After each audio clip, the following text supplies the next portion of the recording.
सात संगत जी, राधा स्वामी।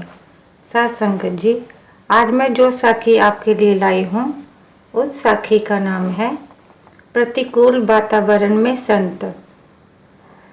राबिया बसरी एक बहुत मशहूर फकीर हुई हैं। जवानी में वह बहुत खूबसूरत थी। एक बार चोर उसे उठाकर ले गए और एक बेश्या के कोठे पर ले जाकर उसे बेच दिया। अब उसे वही कार्य करना होता था जो वहाँ की बाकी औरतें करती थी।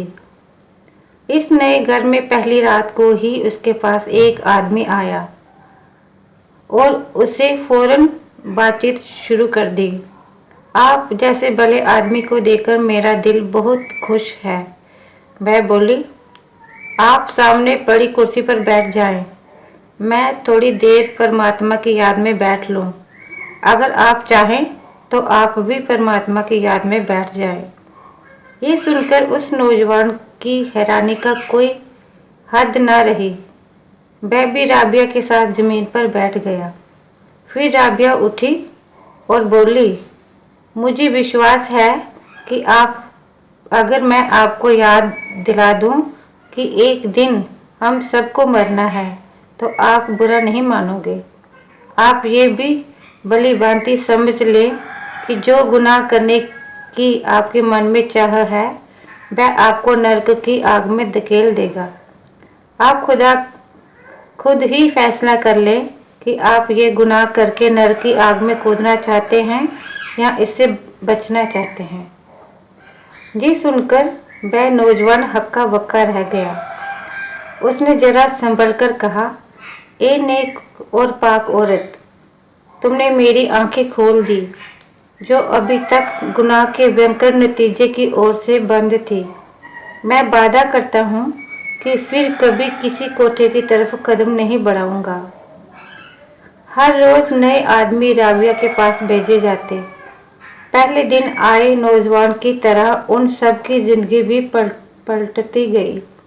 उस कोठे के मालिक को बहुत हैरानी हुई कि इतनी खूबसूरत और नौजवान औरत है और एक बार आया ग्राहक दोबारा उसके पास जाने के लिए नहीं आता, जबकि लोग ऐसी सुंदर लड़की के दीवाने होकर उसके इर्द गिर्द घूमते हैं जैसे परवाने शम्मा के इर्द गिर्द।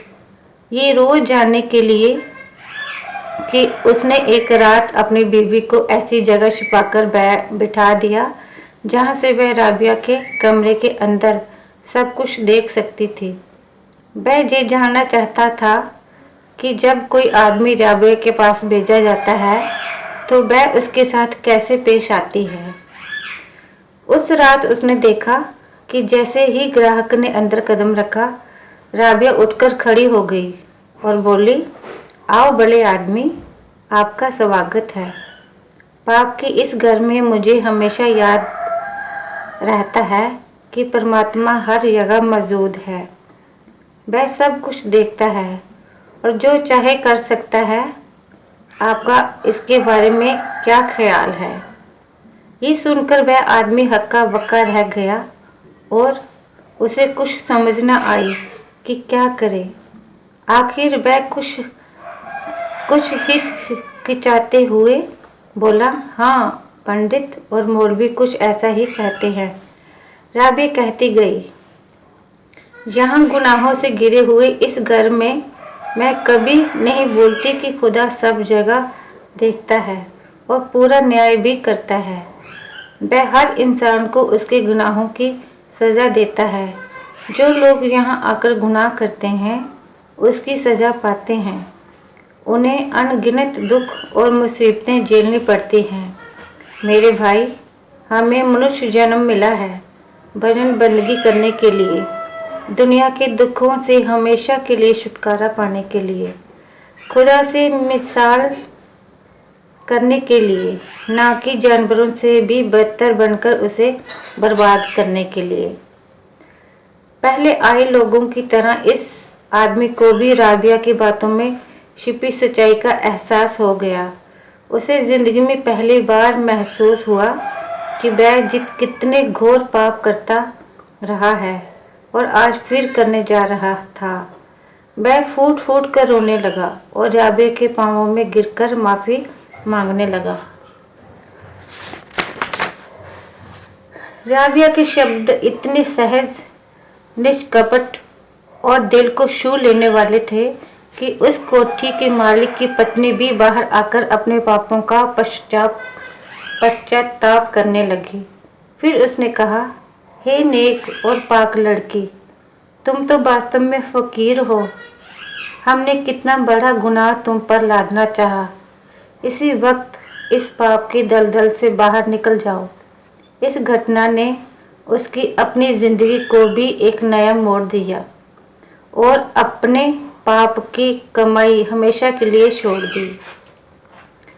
साथ संगत जी, कुल मालिक के सच्चे भक्त यहाँ कहीं भी हों, जिस हालत में हों, वह हमेशा मनुष्य जन्म के असली उपदेश की ओर इशारा करते हैं और भोले भटके जीवों को नेकी की राह पर चलने की प्रेरणा देते हैं।